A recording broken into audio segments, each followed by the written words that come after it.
He says the lack of a repeatable process creates a culture of blame within the organization rather than continued and improved success.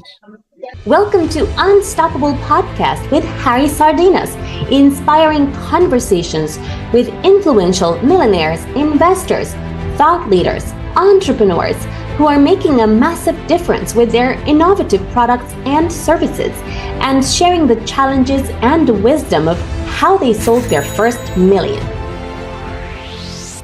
So, David, what can we do in order to close the gap between the entrepreneurs and the investor? Because on one side we have the investor that there is plenty money available. Actually, the money out there in order to invest in tech companies or in companies in general is available literally everywhere, plenty of it. Then we have also a lot of startup founders with a lot of projects looking for funding, but then we find a big gap, huge gap in the middle, where the VCs, they decline a lot of, an angel investor, they decline a lot of projects and investment on them, because they are usually listening to this type of meeting with the angel investor and the VC. They're telling to the founder, look, call me in your next idea, right? And the guys are looking at me and saying, Harry, what he's trying, what this guy means? I need investment now. And I said, look, what he means is that you haven't shown signs of an entrepreneur yet. The answers that you're giving to the questions,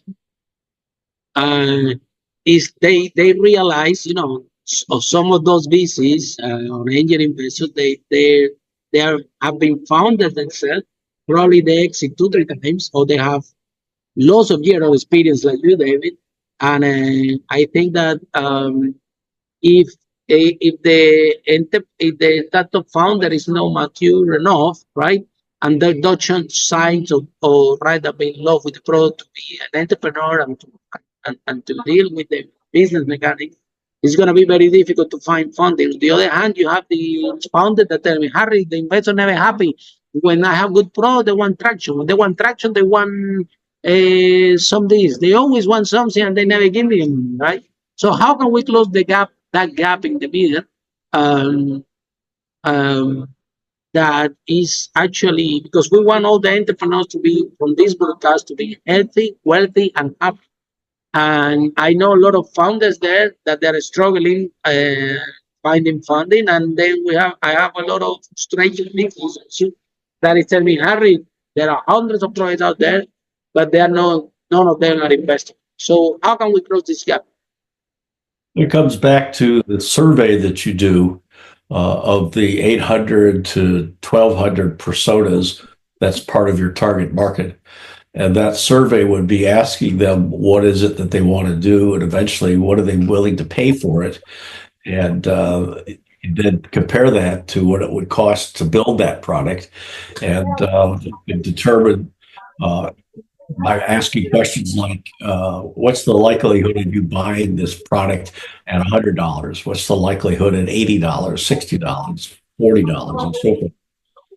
And you can then figure out the elasticity of demand, so you can put together a pricing strategy so that you know for a fact you can get a return on investment, and you know how much it's going to cost in your marketing budget to reach your target market, because in your interviews and in your surveys, you'll find out where your customer lives, where they get their information from, and you can then compute the return on investment, keeping in mind that the venture capitalist typically is looking for at least a 10-to-1 return on their investment. The angel investor, which goes in much earlier, takes a higher risk, will not make an investment unless they know for sure they're going to get a 100-to-1 return on investment.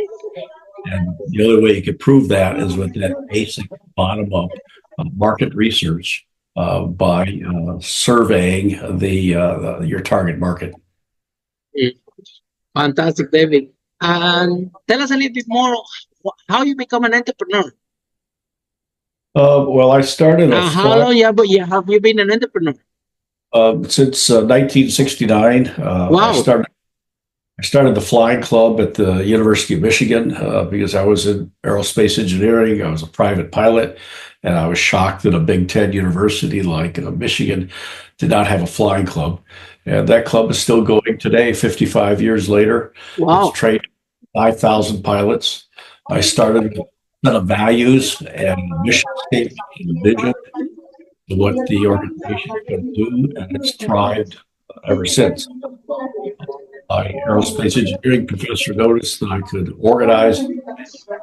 So he was on Lyndon Johnson's Supersonic Transport Advisory Committee. The SST was in trouble in Congress for getting funding. So he asked me if I wanted to start a student organization in favor of an American supersonic transport. Not knowing what I was getting myself into, I said, sure. And by the time I was finished with my sophomore year in college, I testified before Congress in Washington, D.C., traveling there from Ann Arbor, Michigan, and I had organized about 40 chapters of past FA, SST, Fly America's SST, in college campuses. The following year, we shifted because the SST got defeated, and was defeated because of a feeling of a strong anti-technology in the United States. And the organization became a Federation of Americans Supporting Science and Technology, raised money from the Fortune 500 in order to support this 501c3 nonprofit educational institution.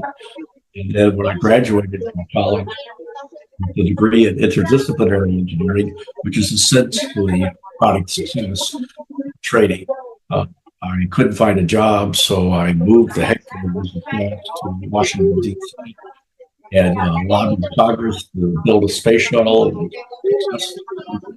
and lobbied Congress for Project Independence to reduce our reliance on foreign oil. And what I did not do as well in accomplishment. Oh, that's a beautiful story, David. So, why? What advice do you have for founders that they are looking for funding and they want to raise money in this DNA that we are today, where the barrier to entry any business is, the barrier to entry, especially the tech business, is really, really low thanks to AI and a lot of technologies out there. And still, everyone is looking for funding to scale the business. And so, what are the two different things? One is getting the funding to get your business started, and that's what I just talked about. The second is, now that you've proven that you have a business model and a secret sauce that people are willing to buy, and you're able to make a profit on it, then you have to start focusing on processes that you can scale the business.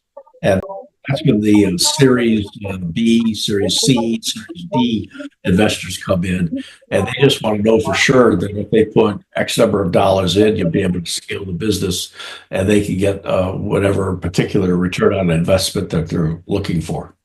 So when entrepreneurs get a seed funding, which is the first round of funding, yes, what they should be doing, the distribution of funds of this seed funding.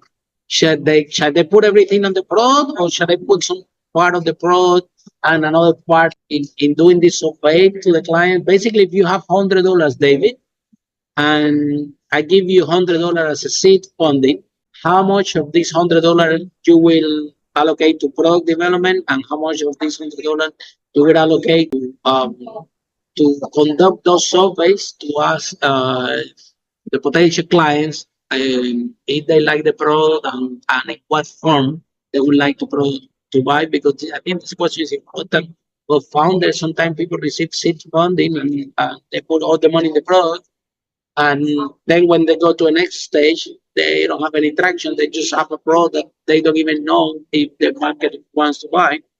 And so when it comes to the seed funding, which is the very early money that the founders receive, how they should distribute the funds effectively so they can last, so they can move forward? Well, there's no one answer to that. It depends upon the product, the cost of manufacturing the product, the distribution strategy, the sales strategy, the marketing and advertising strategy, the social media strategy, where the customer is going to buy it, and how is the customer going to get a return on their investment. So you could be spending your money on future enhancements to the product because you need to stay ahead of the competition. You could be spending money on your marketing, on hiring a sales force, training the sales force, hiring a support team, training the support team, and so forth. So it all depends upon the product and the market and what information you gather through your surveys and your interviews. What are the biggest challenges that you have as an entrepreneur and how you overcome those challenges? I think the biggest challenge goes back to understanding your customer, and the way you overcome it. Why is it so difficult to understand our customers? Because if you don't, your chances are you're going to be one of those 90% that fail. And you fail because you're not providing a product that solves a particular need of what it is that your customer wants to do. And then any advice that you can give entrepreneurs how this process can be more in detail, what process they should be following to know the customer better? Well, the process has to be improved over time. And I think it was Harvard or MIT did a study that the most profitable companies have documented the processes, and they have retrospects after each of their activities in order to improve their process. I had one client that had 5 product failures in a row. I asked them if they followed any particular process as they went through their product market strategy and product development. He said no, and he said the result of that is when we did our retrospects, everyone sat around and pointed fingers and blamed everybody else. He says the lack of a repeatable process creates a culture of blame within the organization rather than continued and improved success. Follow us for more interviews with world's most influential, audacious entrepreneurs that overcame challenges and adversity, providing you with the blueprint of how they sold their first million so you can grow your business exponentially.